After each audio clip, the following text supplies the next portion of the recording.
বাবা মা মারা গেলে দুনিয়াতে ভুলেও করবেন না এই তিনটি কাজ। যদি এই তিনটি কাজ করেন তার জন্য আপনার মা বাবাকে আল্লাহর কাছে জবাবদিহি করতে হবে। রাসূলুল্লাহ সাল্লাল্লাহু আলাইহি ওয়াসাল্লাম বারবার নিষেধ করে গেছেন, যাদের বাবা মা দুনিয়াতে নেই তাদের জন্য ভিডিওটি দেখা অত্যন্ত জরুরি, কারণ আপনার কোনো কাজের ফল যেন তাদের ভোগ করতে না হয় অবশ্যই খেয়াল রাখতে হবে। এবং আল্লাহর রহমতে যাদের বাবা মা বেঁচে আছে তাদের ভিডিওটি সম্পূর্ণ দেখা উচিত, যেন এই ভুলগুলো কখনো না হয়। প্রিয় দর্শক, আপনি যদি মুসলিম হয়ে নিজেকে ধন্য মনে করেন অবশ্যই আলহামদুলিল্লাহ কমেন্ট করবেন এবং ভিডিওটি শেয়ার করে সকল মানুষকে দেখার সুযোগ করে দিবেন। তো চলুন বেশি কথা না বলে জানিয়ে দেই মা বাবা বেঁচে না থাকলে বা মারা গেলে কোন তিনটি কাজ করা যাবে না। 1 নম্বরে বাবা মায়ের ঋণ শোধ না করা। মৃত মা বাবার ঋণ শোধ করতে হবে। তারা যদি ঋণগ্রস্ত থাকে যত দ্রুত সম্ভব তাদের ঋণ শোধ করতে হবে। আল্লাহ তাআলা সবগুলো মাফ করলেও ঋণের গুনাহ আল্লাহ তাআলা ক্ষমা করবে না। ওই ব্যক্তি উত্তম মুসলিম যার হাত ও জবান থেকে মানুষ নিরাপদ থাকে। অবশ্যই বাবা মায়ের ঋণ যত দ্রুত সম্ভব শোধ করার চেষ্টা করবেন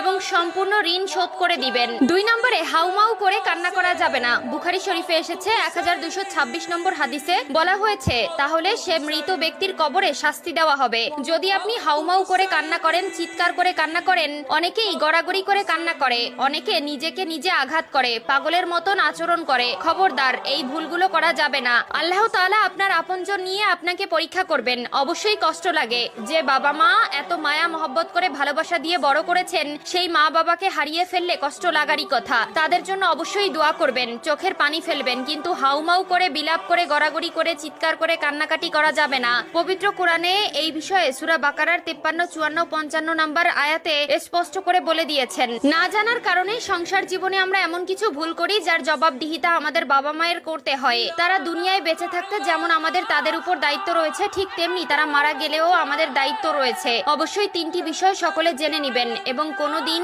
এই 3টি ভুল করবেন না। 3 নম্বরে যে কাজটি করা যাবে না সেটি হলো জানাজার জন্য দেরি করা যাবে না।